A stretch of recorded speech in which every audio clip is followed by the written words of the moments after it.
Hi guys, dito nga pala ako bumibili ng broasted dito sa Turkey restaurant. At ayan nga at nagtatanong ako at kung magkano ang isang broasted.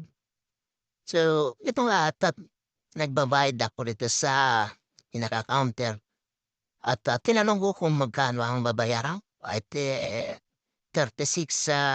real lang. So ayan nga, nakabayad ako at inabot ko na ang pera at dito rin ako umupo sa pinaka-kainan nila at ako ay nag-aantay din dito sa aking inorder. Habang ako'y nag-aantay, nag-vlog ako dito sa loob. At ayun nga, yung pinakasukli ng aking binayad na 100